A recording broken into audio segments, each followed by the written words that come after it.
அன்புள்ள சகோதர சகோதரிகளே, உங்களுக்கு ஒரு நற்செய்தி. நாம் வரவிருக்கும் 2025 ஆண்டு ஜனவரி 1 365 நாட்களுக்கும் 365 தலைப்புகளின் கீழ் வேத வசனங்களை வாசித்து பகிர இருக்கிறோம். நீங்கள் இதை அனுதினமும் கேட்டு தியானித்து ஆசீர்வாதத்தை பெற்றுக்கொள்ளுமாறு கேட்டுக்கொள்கிறோம். அது மட்டுமல்ல, இதை சப்ஸ்கிரைப் செய்து உங்கள் நண்பர்களிடமும் பகிர்ந்து கொள்ளுமாறு அன்புடன் கேட்டுக்கொள்கிறோம். நன்றி.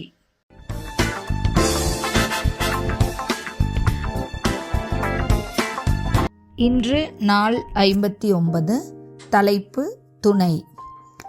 நீதிமொழிகள் 24 1-2 வரை. பொல்லாத மனுஷர் மேல் பொறாமை கொள்ளாதே, அவர்களோடு இருக்கவும் விரும்பாதே. அவர்கள் இருதயம் கொடுமையை யோசிக்கும், அவர்கள் உதடுகள் தீவினையை பேசும். நீதிமொழிகள் 27:17. இரும்பை இரும்பு கருக்கிடும், அப்படியே மனுஷனும் தன் சிநேகிதனுடைய முகத்தை கருக்கிடுகிறான். 1 சாமுவேல் 22:1-2. தாவீது அவ்விடத்தை விட்டு தப்பி அதுல்லாம் என்னும் கெபிக்கு போனான்.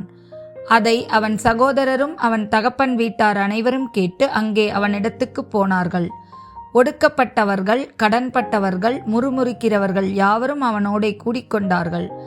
அவன் அவர்களுக்கு தலைவனானான். இந்த பிரகாரமாக ஏறக்குறைய 400 பேர் அவனோடு இருந்தார்கள். பிலமோன் 1:12. அவனை நான் உம்மிடத்திற்கு அனுப்புகிறேன், என் உள்ளம் போல் இருக்கிற அவனை நீர் ஏற்றுக்கொள்ளும்.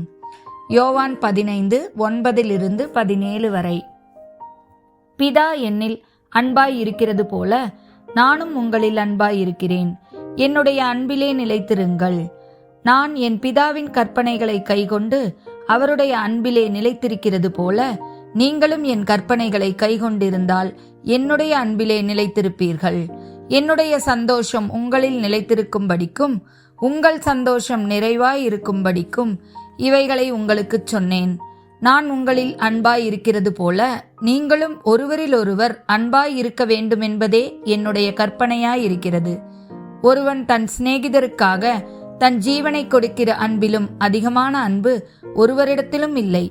நான் உங்களுக்கு கற்பிக்கிற யாவையும் நீங்கள் செய்வீர்களானால் என் சிநேகிதராய் இருப்பீர்கள். இனி நான் உங்களை ஊழியக்காரர் என்று சொல்லுகிறதில்லை. ஊழியக்காரன் தன் எஜமான் செய்கிறதை அறிய மாட்டான். நான் உங்களை சிநேகிதர் என்றேன். என்னில் என் பிதாவினிடத்தில் நான் கேள்விப்பட்ட எல்லாவற்றையும் உங்களுக்கு அறிவித்தேன். நீங்கள் என்னை தெரிந்து கொள்ளவில்லை, நான் உங்களை தெரிந்து கொண்டேன். நீங்கள் என் நாமத்தினாலே பிதாவை கேட்டுக்கொள்வது எதுவோ அதை அவர் உங்களுக்கு கொடுக்கத்தக்கதாக நீங்கள் போய் கனி கொடுக்கும்படிக்கும் உங்கள் கனி நிலைத்திருக்கும்படிக்கும் நான் உங்களை ஏற்படுத்தினேன். நீங்கள் ஒருவரில் ஒருவர் அன்பாய் இருக்க வேண்டுமென்று இவைகளை உங்களுக்கு கற்பிக்கிறேன். ஆமேன்.